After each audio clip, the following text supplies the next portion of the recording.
So, ito yung gagawin natin ngayon mga kamaster. Mag-install na naman tayo ng backlight driver.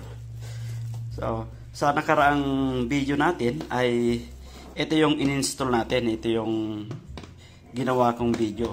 So, ito naman ay iba. Iba ang connection.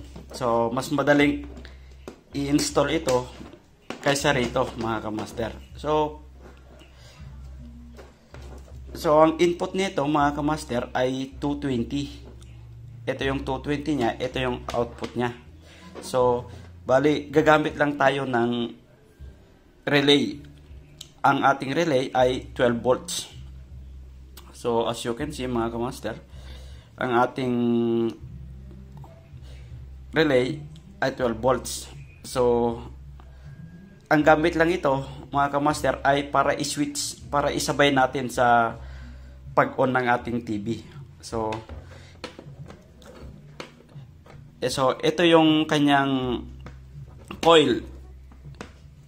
Ito yung kanyang coil at ito naman yung common at ito yung kanyang normally open at normally close. So, supplyan natin ngayon ng 12 volts ito. 12 volts. So, install natin mga kamaster. So, ito lang yung kanyang connection mga kamaster. So, ito yung ating backlight driver. Ang input niya ay 220 at output niya ay 18 to 105 volts. So, ang ating sinusuplayan na ilaw ay abot ng 97 volts. So, ang connection lang, ganito lang mga kamaster. Bali yung isang linya, dito pinutol natin yung isang linya ng papunta ng 220. Yung isang linya. Nilagay lang natin dito sa kanyang normally open. Ayan. Normally open. Pagka nag-trigger itong pag nasupply ng 12 volts ang kanyang coil, itong ating relay, mag-close ito. Tagagagana yung ating ilaw. Parang switch lang parang ito lang yung ilaw at ito yung kanyang switch. So, ganun lang mga kamaster. So, ang connection naman dito sa ating 12 volts, yung kanyang coil sa ating relay, ay kinuha natin itong isang linya dito sa ating panel. So, ito siya mga kamaster. Ito sa may panel. Dito natin tinap.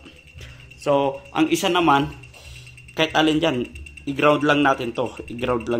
So, ganun lang kasimple yung ating connection ng ating backlight driver.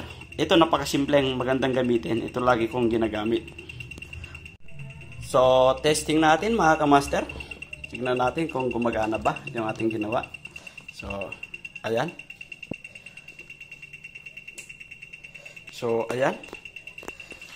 May ilaw na yung ating backlight. So, pag pinatay natin sa remote,